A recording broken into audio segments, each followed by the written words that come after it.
Good evening. Welcome to Tuesday Talks. Thank you for joining us again. My name is Judy Zorn, and my guest today is Kaylee Erlewein, who is a longtime member of the Great Lakes Chamber Orchestra, plays first violin. And so, Kaylee, we're delighted to welcome you to Tuesday Talks and looking forward to chatting about you and your life and the music that you love so much. So thank you for being here. You're welcome. Thanks for having me. Um, Kaylee, I think that you mentioned to me that your mother was a musician and that in fact she kind of got you started at piano at maybe a very young age. Can you tell us about that? Yeah, so my parents actually they're both very musical and they met in doing West Side Story. My dad had to be Tony because my mom was Maria. So I was like around music all the time and my mom played piano, my dad was singing and my mom sang. And so I kind of begged her to start piano. So when I went into kindergarten around that time, she's like, okay, fine, I'll start teaching you piano. And I took piano for a long time. I played for 9 years. And then after first grade, I like to say it's the last day of school. I don't know if that's true. That's my memory, from when I was Yeah, seven, sure. 6, 7. Um, I came home and she'd gone garage sailing and had a little quarter-sized violin and said, "Hey, you could just take violin lessons." And I started taking with Beth Weston, and that was kind of the start of my music at the beginning of And time you for never me. stopped, did you? You never stopped all through elementary school, and now you were in Traverse City at this time. You were kind of born and raised in that Traverse City area. Yeah, I was born at Munson. My parents were in Manton, and then we moved to Traverse City when I was 5. So I've always kind of been in the area. And my dad was a pastor at Christ United Methodist at the time, and we were in children's choirs and just always did music. Traverse City schools, was it, Kaylee? Yeah, I went to Bertha Voss through 4th grade, and then we moved over by the college, and I went to Eastern Elementary for 2 years, and then East Junior High, and And Traverse City always had a really good music program, didn't they? oh, excellent music program. And at the time that I was playing violin, they had the youth orchestra.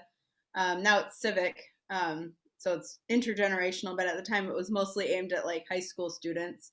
So I joined that in 6th grade, and I was in the orchestras and in the music classes. And Mrs. Morell in 6th grade kind of had me take some of the students that were doing a little better. So I kind of got some teaching experience, kind of working in 6th grade with some of the more advanced violinists in the class. And you So were yeah. mistress, weren't you? In What? You were concert mistress, weren't you? Oh yeah, I did Taiso, the Trevor's Youth Symphony in 6th grade, and then in 8th grade, I was concert mistress that year. Yeah. And a natural progression would be, of course, Interlochen. And in fact, you did spend time at Interlochen, didn't you? Yeah, so I was studying with Paul Sonner.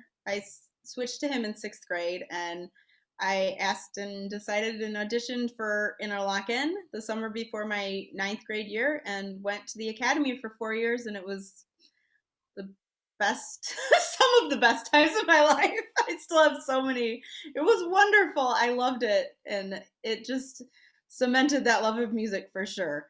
I can imagine, well, being under the watch of Paul Soner and having the opportunity to not only perform so much, but to be a part of and listen to so many of the wonderful artists that come through Interlochen. Oh, for sure. And we always, of course, like to go to the Trevor Symphony concerts because, Mr. Sonner was concert master, so it was always fun. We'd all sit in the front row. But yeah, it was so wonderful. We had concerts every about 3 weeks, and there were dance and theater, and you could go to all the student performances, and it was absolutely wonderful. The academics were great. There wasn't a bad teacher in the bunch. They were the best. They're the best of the best over there for sure. It was wonderful. I That's couldn't have asked for a better high school. And then you decided to stay in Michigan and you went to Michigan State University. Yes, I went to Michigan State. I wanted to study with Berlinski. And so I went and studied with Professor Berlinski.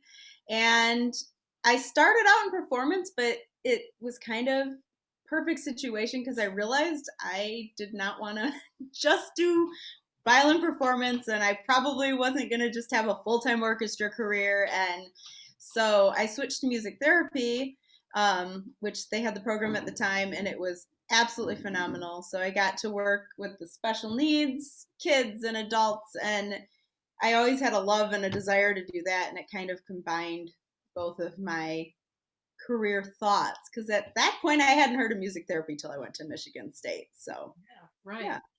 And you did have a little bit of time pursuing that. I know you, of course, finished your internship uh, working with special needs kids in music therapy.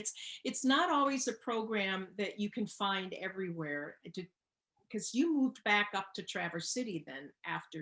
I did. I moved back up, and a doctor friend in the area, Kim Augenstein, said, "Hey, there's Children's Therapy Corner," because she works with a lot of traumatic brain injuries and autism and things like that, which music therapy is phenomenal for. And so she said, "Hey, you should totally go to them, write a letter, and I'll write you a recommendation," because they didn't have music therapy up here. They have other offices, and in Midland they did. And so I wrote them a letter. I went in for an interview, and they were like, "Sure, hey, we'll hire you." And that was right out of my internship. I was like, I want to be back in Traverse City in northern Michigan, so I'll figure out a way to make it work, whatever I have to do. So that was kind of how that started. So you were able to do that for a while, and I know that you've always been playing and teaching.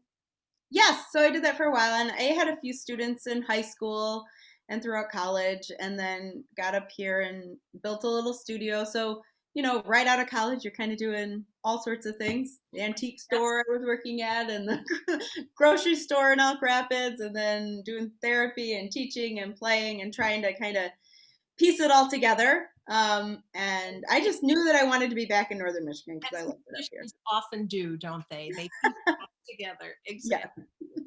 Exactly. Now, and meanwhile, you've been playing with the Great Lakes Chamber Orchestra for, I think we determined, probably 15 years or so.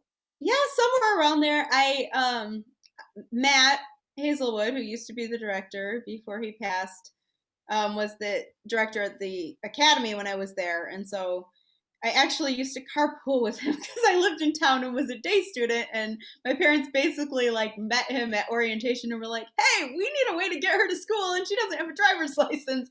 And it turned out he lived like in the same neighborhood almost. It was like the next neighborhood over. And so I carpooled with him through high school. So it was great to get to know him. And then, of course, in the summers and the off school seasons, and I would sub in and play with the Great Lakes Chamber Orchestra and during college, and then moved back up and was like, "Hey, I really like playing with you. Can I can I come and play?" And it was like, "Oh yeah, for sure." Oh, So sure. Yeah. And I know you played with Traverse Symphony, and still do play yeah, with Traverse Symphony yep, Orchestra too. yeah, So yep, both. um, I think you mentioned something to me that I found to be quite interesting, and if you could speak to it and share with our audience. You come from a remarkably large family. Yes. Yeah. So my parents had three of us, and kind of decided, hey, they had always wanted to adopt. And actually, when they were in Georgia, where my dad went to Emory for seminary, they had a group home of troubled teens and foster care. So they had probably, I don't remember, 10 or 12 throughout their time there. And they came back here. They had three kids, and they were like, hey, we want to adopt. So there were 10 of us, more or less, growing up in our house. And they were all international. There were some domestic adoptions, all over the age of 3, because they found that really important, because so many people want babies and little kids, and they were like, hey, we can do the older kids. And so there were 10 of us, and we always had exchange students. We had refugees from a few places living with us at times. And yeah, so that was how I grew up. And then as they kind of moved out, I now think I have like 22, there's like 22 kids or something like that. I've lost track, honestly. because they moved to Grand Rapids right before my senior year of college, and they had a refugee foster care program. And most of us at that point, I think the youngest were in high school, and they're kind of like, okay, refugee foster care is mostly teenagers. We'll do that for a few years. And well, they ended up taking some younger kids, so they still because it's more of a permanent situation than. Well, what special people they are to They are be able to do that for and sure. give so much of their life, and all of you growing up in that kind of an environment. It was certainly changing constantly, wasn't it? And just all the different influences that you became comfortable with. Oh, for sure. And it developed, that was part of why I wanted to go music therapy, was just having been surrounded by kids with special needs and in other situations at school. And we had all been in music. My mom made sure everybody played an instrument or did something or was in choir. And it was just, it was honestly, it was a good, it was a wonderful childhood. I loved it. So yeah, it was pretty great. And of course, I had decided at some point I wanted to do foster care too. And so we actually, Traverse City started a refugee foster care program about 5 or 6 years ago. And we took in a girl too from Guatemala, and she just moved out. So yeah, our oldest kid's gone. Oh, goodness sakes. Well, blessings to you, because I'm sure that it's just a wonderful program, and such a wonderful thing for these kids, teenagers and kids. So that's just wonderful. Are you um are you doing any studio teaching? Are you teaching violin? I have I have a few students. I kind of cut back. I've got 4 kids at home still, and 3 of them are under the age of 6, or 6 or under, and I have a 2-year-old. So I kind of cut back after the now 5.5-year-old. So I have a few students, and I'm currently just doing Zoom lessons, but with those kids because it's working out, and a couple of them are virtual and they're traveling around anyway. Sure. So Tell us a little bit about Zoom lessons. so most of the time the internet connection's pretty good. It works. So I would, just like we're talking, I would just, they'd be on one end and Right. I'd listen. We try and aim so you can like see the instrument and I can actually see their bow hand. Um, and they've been with me for quite a few I years, I so was it's a just little going to say, if there's students that know you and that you've been together for a while, yeah, then you know each other's language, and right. yeah. It's a little easier for sure. Yeah. Yeah, for sure, because that's obviously the way so many of us have gotten through the last year in particular, um, and and we make it work, don't we? We've Yep. taken things, You do what you have to do. yeah, taken things online, and well, but you did play with us, didn't you? For the I did not play in January, but Okay, I wish. yeah, I kind of like, I was keeping, my kids are all in virtual school, so I kind of felt like it was a little, I can't really do that. That would be, hey kids, you have to stay virtual, but I'm going to go over here and have fun. right. I wish. I just wasn't quite there yet. So, yeah. Exactly. Well, we've got a performance coming up in Yes. April and then in June, and 2 Sunday series in March and May.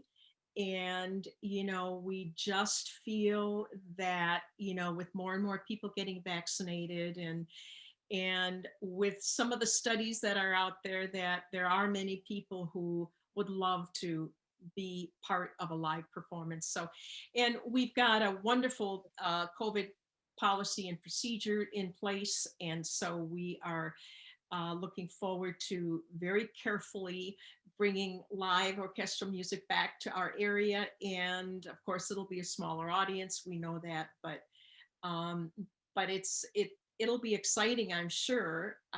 Oh yeah. I am so looking forward to making music again with my friends and colleagues. I can't wait.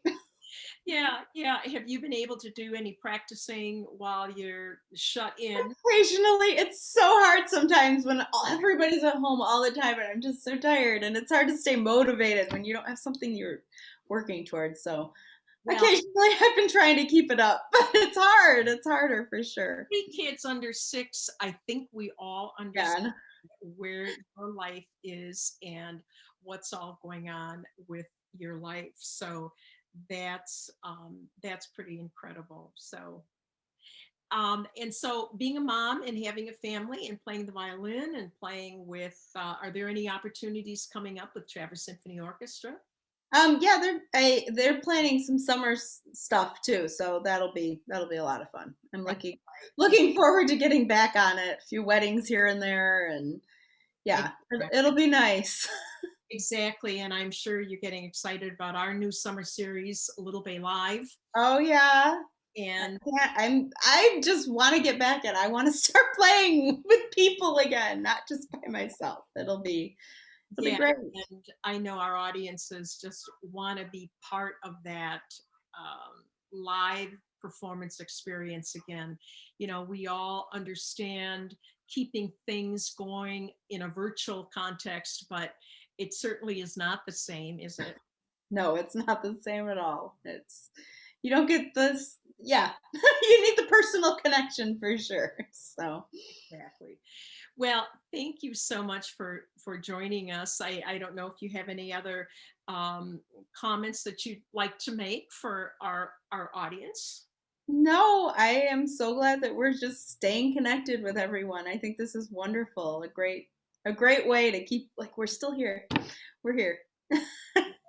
That is putting it perfectly. We are still here and we are going to be here. Yes. And in large part because of the wonderful musicians that make up the Great Lakes Chamber Orchestra and because of all of you who support the orchestra and have supported the orchestra so generously through not only through this year, but through many years. But we certainly appreciate your support this year. And we're so looking forward to safely getting back, slowly and safely getting back and seeing you again at one of our concerts. So again, Kaylee, I want to thank you for coming on to Tuesday Talk and giving us a little peek into your background and the things that are important in your life. And I want to thank all of you for joining us again on Tuesday Talks.